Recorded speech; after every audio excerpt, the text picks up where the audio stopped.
You want to support Roland Martin Unfiltered? Be sure to join our Bring the Funk fan club. Every dollar that you give to us supports our daily digital show. There's only one daily digital show out here that keeps it black and keep it real as Roland Martin Unfiltered. By going to RolandMartinUnfiltered.com, you can make this possible. All right, folks, I told you when Amendment 4 passed in Florida in November that it was going to be an issue. Republicans were not going to sit quietly and watch upwards of 1.4 million people get a chance to register to vote. 65% of voters in Florida passed this particular bill, a bipartisan effort. Well, guess what?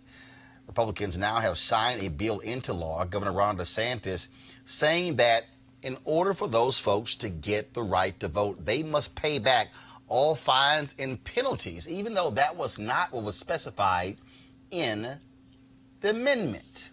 As a result, the Brennan Center, the ACLU, and the NAACP Legal Defense Fund, they have filed a lawsuit against the state of Florida as it relates to this particular measure. It was Friday where Governor Ron DeSantis signed into law this bill limiting how many felons, formerly incarcerated folks will be able to vote. Now, here's the key here. That is, you've got, again, upwards of 1.4 million folks there. Now, this morning on the Tom Jordan Morning Show, I talked with Desmond Meade, the brother who spent a decade with the Florida Rights Restoration Coalition trying to get this passed. He said out of the 1.4 million, about 850,000 or so have fines or fees that no more than $1,200. But 500,000 exceeds that. They've also started a campaign where they're raising money to help folks pay those fees back. We will, of course, talk about that with our guest here. I thought we had a guest with the Brennan Center, folks. Do we still have him, or did? Here. Okay, are you there? Sorry, it wasn't in the script here. And so, first of all, glad to have you here. Ms. Perez, how's it going?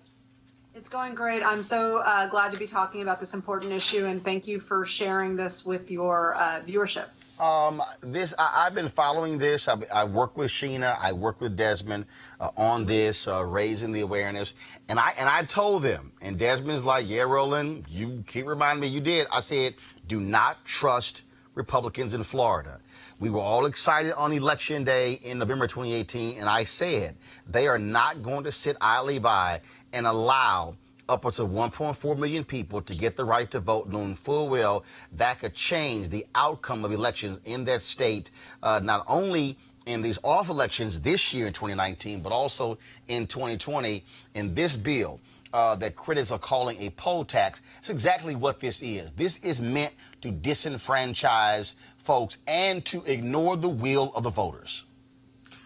The law is outrageous and illegal, and that's why we're challenging it. You're exactly right. When we passed this law, passed the amendment back in November, it was a historic move. It was a great explanation of how, with the right issue and the right people, you can get people of all political stripes behind an important topic of the day. This would have been an opportunity for Florida to put in the past some of its most shameful history.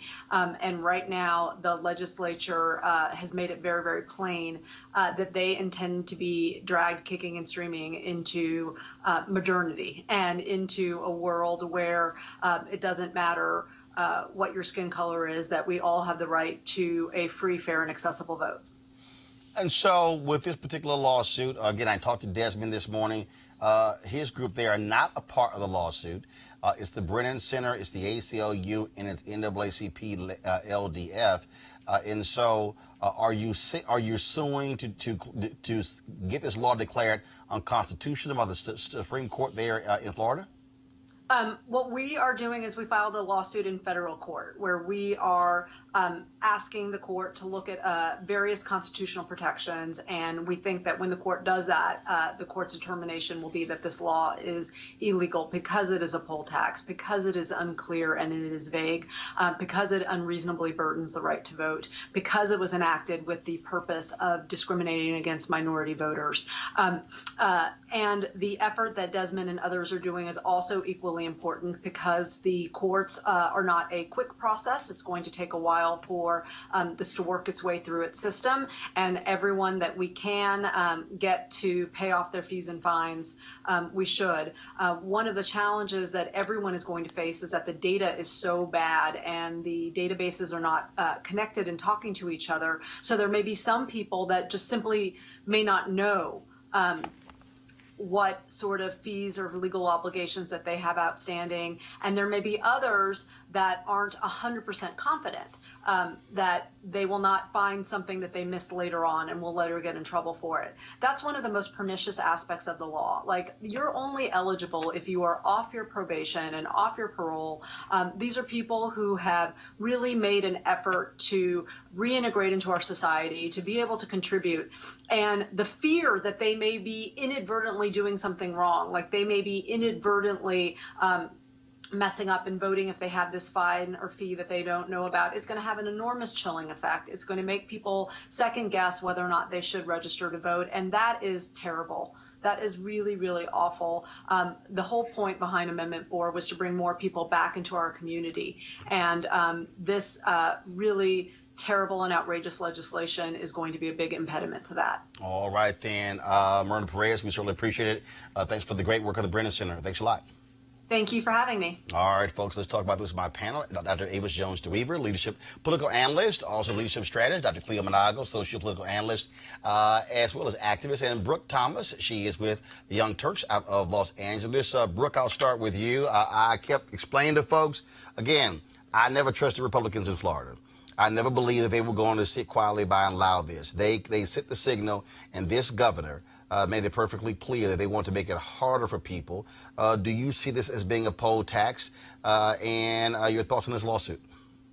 Yeah, it's absolutely a poll tax. And I'm happy, at least, that this is something that the ACLU is willing to fight. And of course, this is something the ACLU is willing to fight. But I am of the position that the government, for no reason, should be able to disenfranchise any American for no reason. I am all about people currently in prison voting, let alone a situation where the voters of this state have overwhelmingly decided this is what they want. And still, the governor comes in and says, that doesn't matter. We're going to reinterpret this a different way. And it's unfair. And I think the citizens of the state what their voices should matter more, and it should be heard. Avis, again, all the excitement that people had, they thought this would definitely change. And Republicans, first of all, tried to stop folks saying, oh, well, we're not quite sure. And then the election administrators who were saying, look, we have no guidance from you guys in terms of what in the heck it is that that we should do.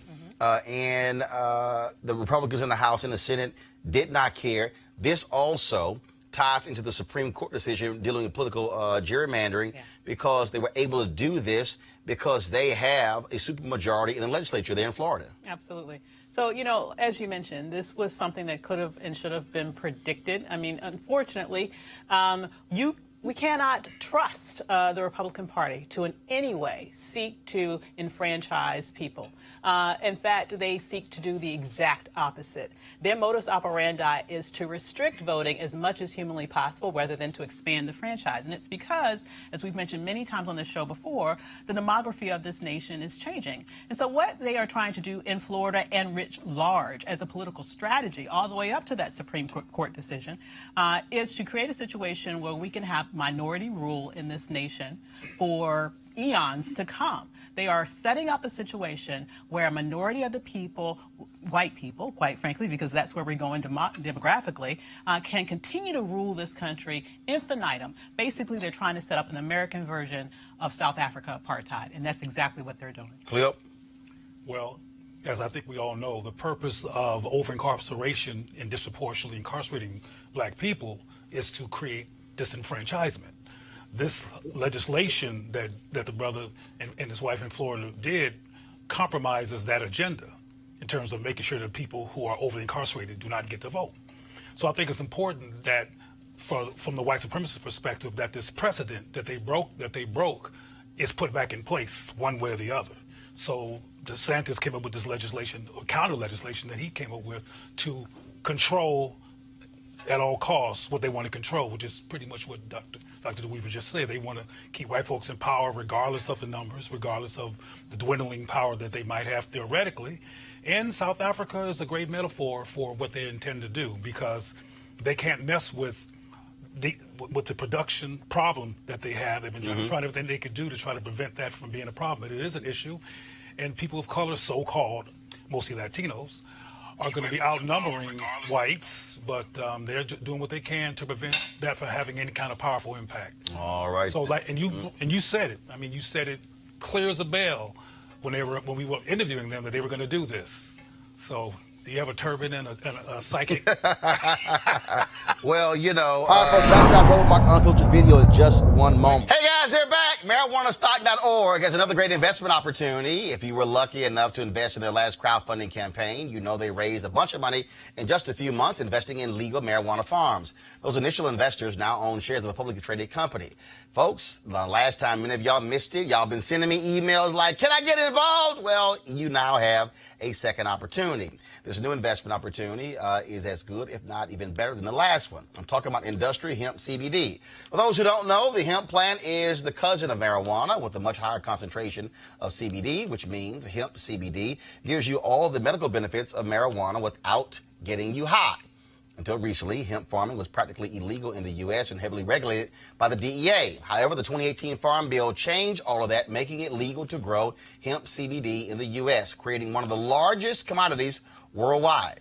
They need land to grow all of the plants, which makes for an incredible investment opportunity. And that's where our good friends at 420 Real Estate come in. Their business model is simple. They buy land that supports hemp CBD grow operations and lease it to licensed high-paying tenants.